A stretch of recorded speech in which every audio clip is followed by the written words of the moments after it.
Welcome back to the Let's Talk Sports podcast, everyone. I'm your host, Clint Jackson, and today we'll be diving into a historic moment in college basketball.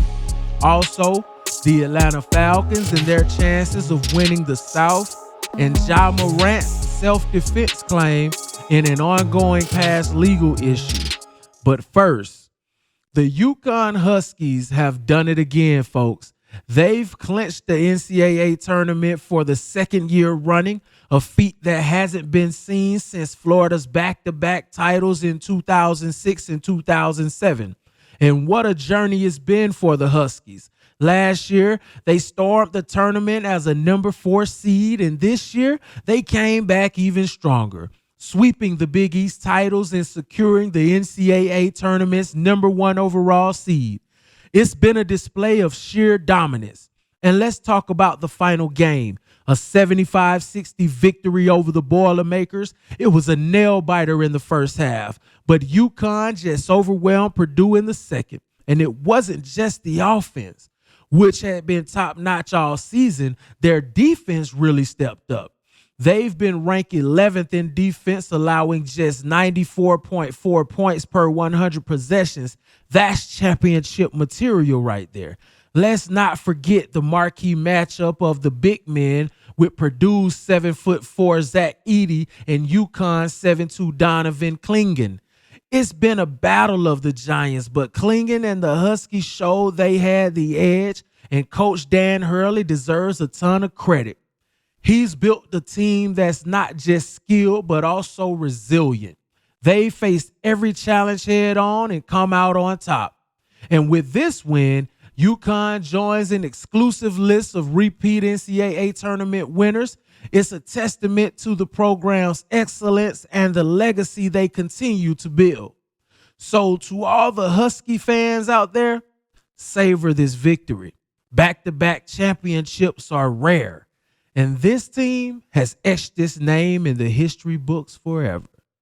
Moving along, can the Falcons win the South? And we're gearing up for a new season and discussing how the Falcons can dominate the NFC South. There's a buzz around the city. The Falcons are entering this season with high hopes and the eyes of the NFL world watching. Let's break down how they can clinch the NFC South crown. The Falcons have made some strategic moves in the offseason with a new head coach at the helm and a veteran quarterback in Kirk Cousins. The team is poised for a fresh start. The offensive line remains a fortress, and our draft picks are looking promising. It's all about blending the experience with youthful energy. Bijan Robinson had been a talk of the town for good reason. His explosive plays and ability to turn a game on his head makes him a pivotal piece in our quest for the division title. Tyrann Mathieu of the Saints even doubled down on Bijan's stardom prediction, saying, if Bijan shines, the Falcons soar. So the odds are in our favor.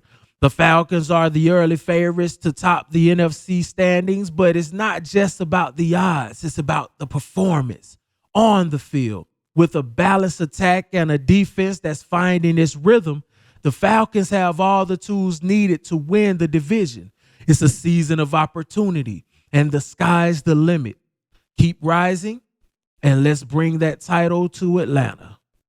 And to close out the show, we'll be discussing a case that's been on every basketball fan's radar, the Ja Morant self-defense ruling. Memphis Grizzlies star Ja Morant found himself in court after an altercation during a pickup basketball game.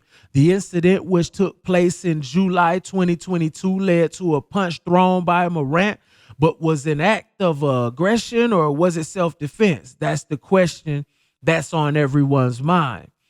But recently, a Memphis judge delivered an answer. It was self-defense. The decision comes after a civil immunity hearing where Morant testified about the events leading up to the altercation with Joshua Holloway, a 17-year-old then.